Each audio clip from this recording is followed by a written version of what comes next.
Alam mo ba kung bakit delikado ang taong laging nagpaparinig?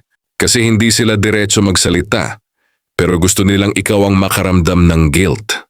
Hindi sila humihingi ng tulong, pero pinaparamdam nilang may pagkukulang ka. Hindi sila nagrereklamo ng harapan, pero sinisiguro nilang maririnig mo ang mga patama nila. Ito ang tinatawag na silent manipulation. Walang sigawan, walang away, pero unti-unti kang nababago dahil sa pressure na hindi mo naman dapat dalhin. Ang taong laging nagpaparinig ay pinapaikot ka gamit ang emosyon mo. Gusto nilang ikaw ang maunang mag-sorry, mag-adjust o magbigay, kahit hindi mo naman kasalanan.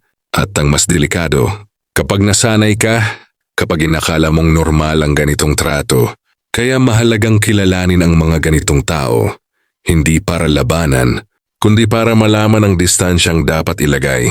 Minsan, ang pinaka-toxic na tao ay hindi yung nagyayabang, kundi yung tahimik, pero may patagong kontrol sa'yo.